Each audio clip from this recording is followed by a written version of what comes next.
Mass shootings. Over the past few years, they have become as regular in America as Star Wars movies. And just like Star Wars movies, people have started paying less and less attention. But this weekend, something happened. The nation mourns the victims of two shooting massacres just 13 hours apart. The massacres in El Paso, Texas and Dayton, Ohio happened in startling proximity for a country already too familiar with gun violence. 29 people were killed in the two shooting rampages just 13 hours apart. Yes, in the span of 2 days, 13 hours in fact, 84 people were shot, and currently 31 people have been killed in two deadly mass shootings. And even though most of America has gotten used to dealing with mass shootings, having them happen back to back has forced people to take notice. In fact, this weekend's tragedies garnered so much attention that President Trump couldn't respond with his usual sad tweet. Instead, he had to come out and give a formal address to the nation this morning where he condemned white supremacy and domestic terrorism. Unfortunately, he also offered condolences to the people of Toledo, which is not one of the cities that had a mass shooting. So that was basically the mass shooting equivalent of saying the wrong person's name in bed. But these two tragedies didn't happen in a vacuum. They're part of a rise in mass shootings in recent years. And now, news anchors, pundits, politicians alike, they're all trying to figure out the root cause of what has become a national epidemic. And they've been pinning the blame on a lot of different things, starting with the internet.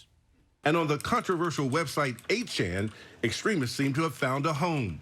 At least 3 mass shootings this year alone have been announced on the site. The dark corners of the internet, where these people breed hate and division. The perils of the internet and social media cannot be ignored, and they will not be ignored. We must recognize that the internet has provided a dangerous avenue to radicalize disturbed minds and perform demented acts. Yes, many people, including the president, are saying that the internet is to blame for radicalizing these domestic terrorists.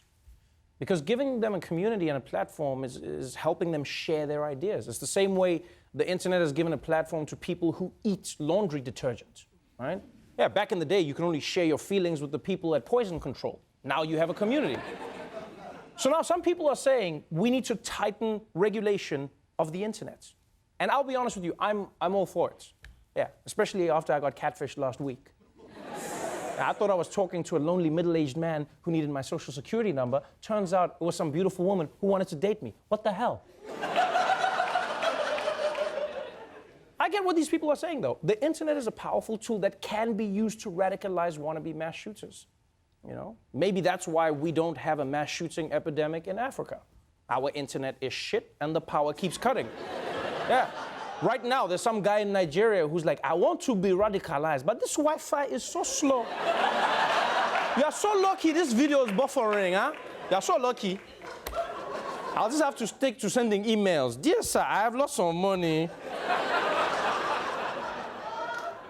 Now, while some people argue that this epidemic is being caused by the internet, another argument is that it's something more precise. Because everyone uses the internet in America, but most of these shooters are young white men. And what do young white men all have in common? Video games.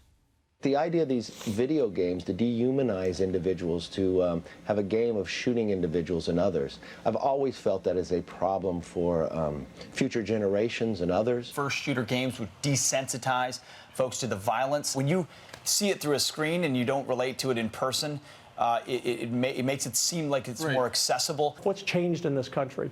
We've always had guns, we've always had evil, but what's changed where we see this rash of shooting? And I see a video game industry that teaches young people to kill. Okay. On the surface, that sounds like a pretty good argument. America has always had guns. America has always had evil. But mass shootings have only taken off over the past, 20 years? And what has been new in the past 20 years? Violent video games.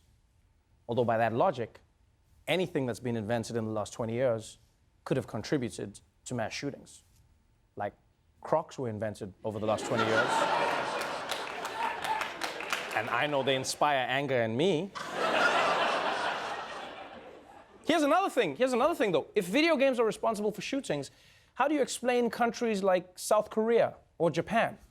They play the same games at a higher rate than the US, but neither of these countries have a mass shooting epidemic. The worst thing Japan is dealing with right now is a karaoke epidemic. The only thing getting murdered there is Mariah Carey songs. So some people blame the internet and others say it's video games. But for many, if the president wants to find the real cause of what's happening, he should go and look in the bathroom mirror. The 21-year-old white male said the attack was in response to the Hispanic invasion of Texas, adding that his ideology predates President Trump and that blaming the president would be the equivalency of fake news. This is language the president has used since his campaign began. A lot of people are taking issue with the explosive rhetoric he has used, rhetoric that mirrors the screed written by the El Paso murderer. Just 3 months ago, this scene at a rally in Panama City Beach, Florida. President Trump at first laughing when a supporter in the crowd suggested shooting immigrants. But how do you stop these people? You can't. There's no... That's only in the panhandle you can get away with that statement. Yeah, it might have been a joke at that rally, but clearly there are people out there who could take the president's words seriously. Now, I know it's crazy to take Trump's words seriously, but some people do.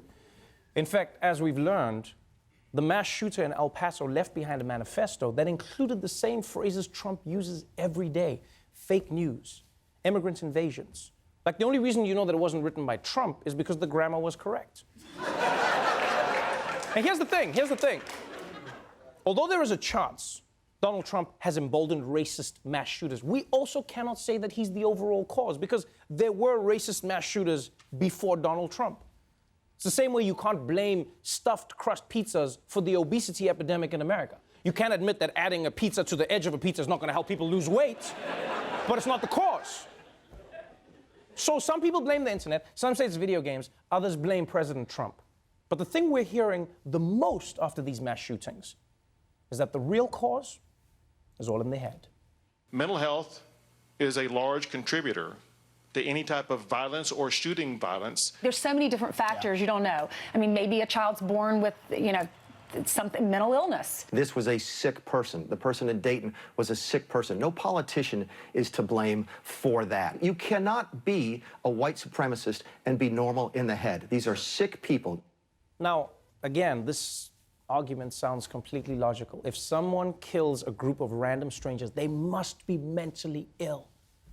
But that's not necessarily true. In fact, a majority of mass shooters have no history of mental illness, which is a scary thought, because it means most mass shooters are killing because they want to, not because something went wrong in their brain. So, what causes mass shootings? Is it the internet? Is it video games? Is it Trump? Is it mental illness? You know what's sad and frustrating about America is that after every mass shooting, lawmakers want to identify the one thing that causes all mass shootings. And if they can't agree on what that thing is, nothing gets done. But the truth is, when it comes to any individual shooting, the cause could be any one of those factors, if not more. But there's one thing that every mass shooting has in common. Whatever motivated it has to be combined with a gun.